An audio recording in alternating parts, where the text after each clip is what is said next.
going to be making 2 of the eBrew inspired soap designs today, and I'm going to be kind of pouring the base part in conjunction. I'll explain that here in just a second. So these are some that I have made in the past, and there's so many different designs you can do, and they're really, really cool. They're a lot of fun. I will be using a handmade tool. It's just a piece of cardboard, and I have different ones with different widths. So like this one had quite a bit wider width on it, so I'll be using this for both of them.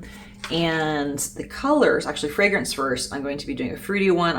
These are both from Brambleberry. I have Fruity Fusion and Yuzu, which is a citrus. I don't have quite enough of this one, so I'll add in a little bit of the citrus to add to it.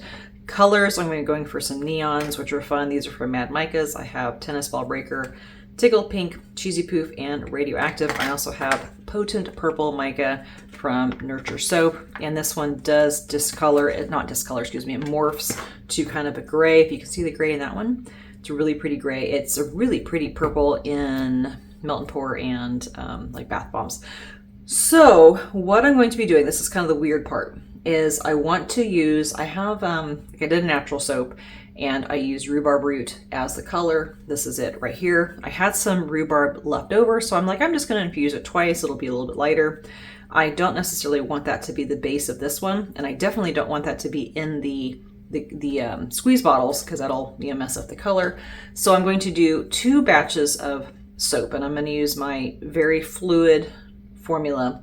And what I'm going to do, I'm going to have one with the rhubarb infusion that will be the base for the other soap, and then I'm going to have one with the uncolored. And the uncolored one I will pour off. I've got 10 of the squeeze bottles. I'll pour off and fill up each one of these, and then 5 for this one, 5 for the other one. I will take that amount and then take off some of the rhubarb one and pour it back into the uncolored one, and then that will be the base. So it'll be like a really pale pink, which I think will be okay, and that'll be fun against those neons. I just didn't want that to mess up. It'll make more sense when I'm doing it. Now with this design, I really like to do it for fragrances that are not great to work with, so ones that accelerate, things like that. So then, like you can see here, like that one naturally discolored.